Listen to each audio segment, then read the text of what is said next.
After the sensory explosion of Delhi, our journey took us south toward the heart of the once mighty Mughal Empire, Agra. As we stood before the colossal walls of the Agra fort, my son stopped and craned his neck to see the top of the ramparts. He grabbed my hand and asked a question that cut right to the heart of history.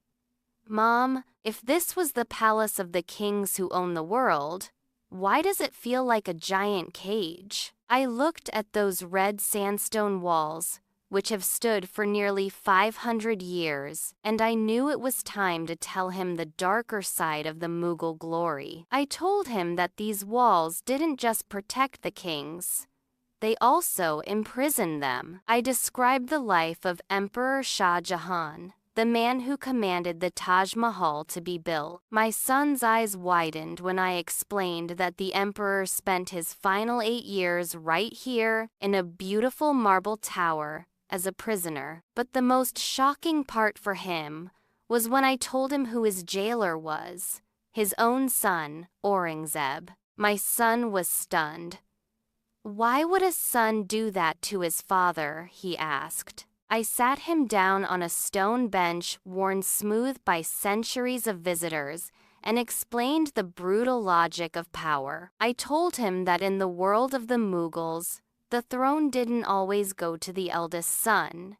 It went to the strongest. Aurangzeb was a man of cold discipline, and he grew tired of his father's obsession with building expensive monuments while the empire's borders needed defending. I led my son to the Musamman Burj, a delicate marble pavilion decorated with gold and semi-precious stones. I told him that this was the emperor's golden cage. From here, the old man, weak and forgotten, would spend his days staring across the Yamuna River at the white dome of the Taj Mahal. He could see the grave of the woman he loved, but he could never touch the marble or walk through its gardens again. I asked my son to look at the view and tell me what he felt.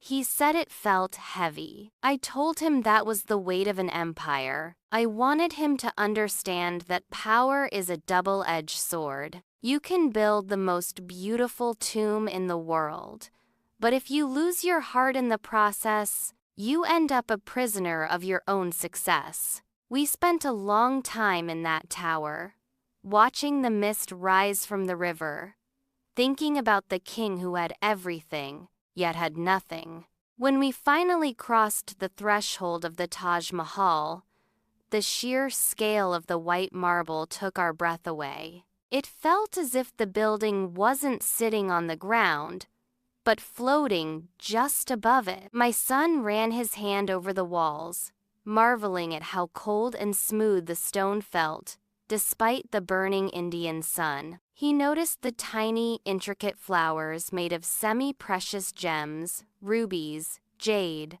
lapis lazuli, and he asked me, "Mom, did the king carve all of these by himself to show his love?" I knelt beside him and told him a truth that most tourists forget. I said, "No, honey, the king gave the command, but it was 20,000 human lives that were poured into this stone." I told him about the masters who traveled from every corner of the world. There were stonecutters from Bukhara, calligraphers from Baghdad, and masons from the mountains of Europe.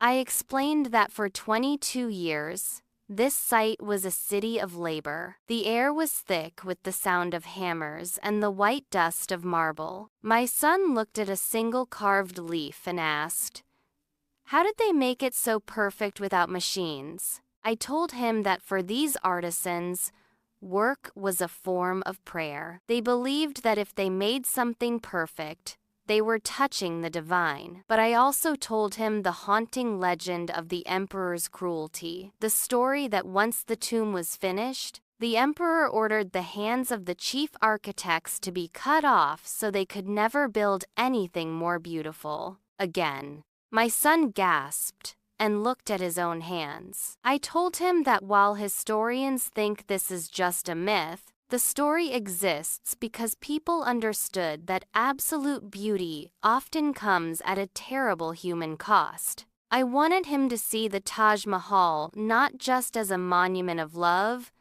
but as a monument of labor. Every shimmering stone carried the sweat, the breath, and the forgotten names of thousands of workers. I told him that the love we see today was built on the sacrifice of people who would never be remembered. This isn't just a building, I said. It is a record of human obsession and the desperate attempt of a man to conquer time itself with stone. We left the cold, symmetrical perfection of the Taj Mahal and boarded a night train heading east. I told my son we were going to a place that was the exact opposite of Agra. If Agra was about order and preservation, our next stop, Varanasi, was about flow and release. When we arrived at the Varanasi station, the change was overwhelming. It felt as if we had stepped out of a time machine and into the middle of a 1,000-year-old pilgrimage. My son grabbed my sleeve tightly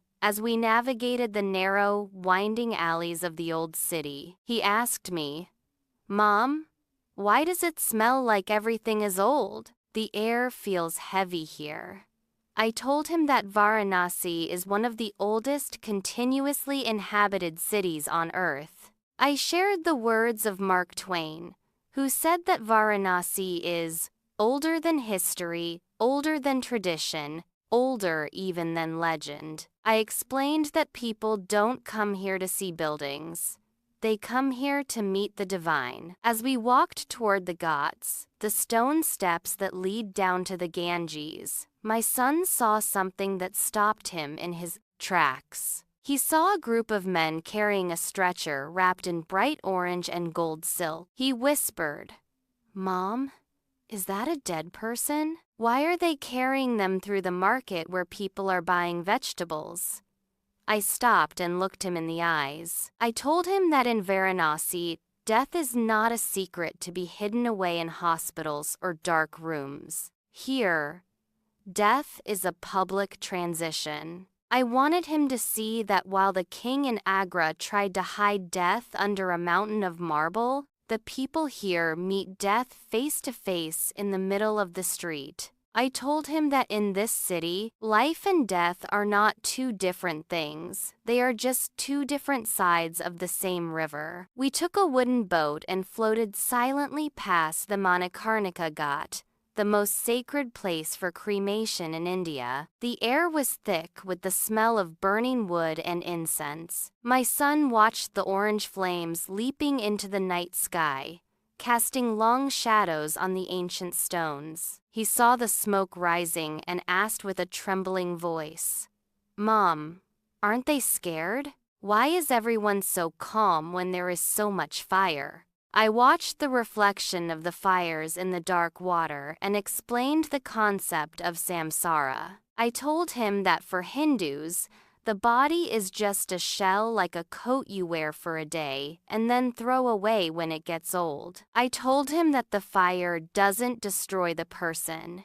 It releases the soul from the physical world. I explained that many Indians travel thousands of miles just to breathe their last breath here because they believe that if their ashes are given to Mother Ganges, they will finally break the cycle of suffering and find eternal peace. He noticed a group of children playing tag and laughing just a few meters away from where a funeral pyre was burning. He asked, "How can they play there? Don't they know someone is leaving?" I told him that this is the greatest lesson Varanasi has to offer. It teaches us that life and death are not enemies. They are partners in a dance. I told him that the child playing and the smoke rising are both part of the same eternal energy. In Agra, I said, the king tried to freeze time to keep his love alive.